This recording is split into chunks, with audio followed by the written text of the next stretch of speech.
வாழப்பாடியில் திடீர் உடல்நலக்குறைவால் ஏராளமான பொதுமக்கள் மருத்துவமனையில் அனுமதிக்கப்பட்டு சிகிச்சை பெற்று வருகின்றனர்.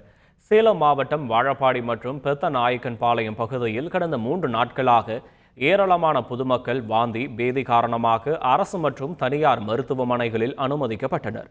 இந்நிலையில் உடையாப்பட்டியில் குடிநீர் குழாய் உடைப்பு ஏற்பட்டபோது அதில் கழிவுநீர் கலந்ததா என சுகாதாரத்துறை அதிகாரிகள் விசாரணை மேற்கொண்டுள்ளனர். மேலும் பொதுமக்கள் குடிநீரை காய்ச்சி பருகவும் அதிகாரிகள் அறிவுறுத்தியுள்ளனர். எங்கள் பையனுக்கு தண்ணி குடிச்சு உடம்பு சரியில்லை, காய்ச்சல் வாந்தி வந்துட்டாங்க. அயோத்தியாப்பட்டினத்துலேருந்து ஏதோ ஒரு பைப் உடஞ்சி போய் தண்ணியால் தான் பிரச்சனைன்னு சொல்லி சொன்னாங்க. சுடுதண்ணி காய வச்சு குடிக்க சொன்னாங்க. எனக்கு வாந்தி வயிற்றுப்போக்கு காய்ச்சல் ரொம்ப அதிகமாக இருக்குது. இப்போ 2 நாளாக விடாமல் ரொம்ப வாந்தி வந்துட்டு இருக்குது. அது இப்போ 2 நாளாக ட்ரீட்மெண்ட் எடுத்துகிட்டு செய்திகளை உடனுக்குடன் தெரிந்து கொள்ள உடனே சப்ஸ்கிரைப் பண்ணுங்க.